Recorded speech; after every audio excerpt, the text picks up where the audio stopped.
How to delete Discord server. That's what I will show you in this video.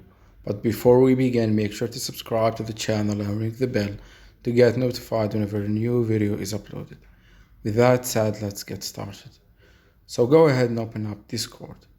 And then from the servers tab, click on the server that you want to delete.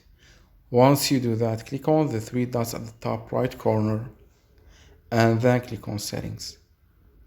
Once you're here, click on the three dots at the top right corner of the screen and then click on delete server.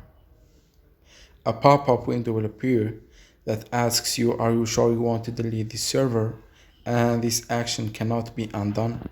Click on delete to confirm. And there you have it. That's how you can delete a server on Discord. If you have any questions, please leave them in the comment section down below. With that said, see you in the next video.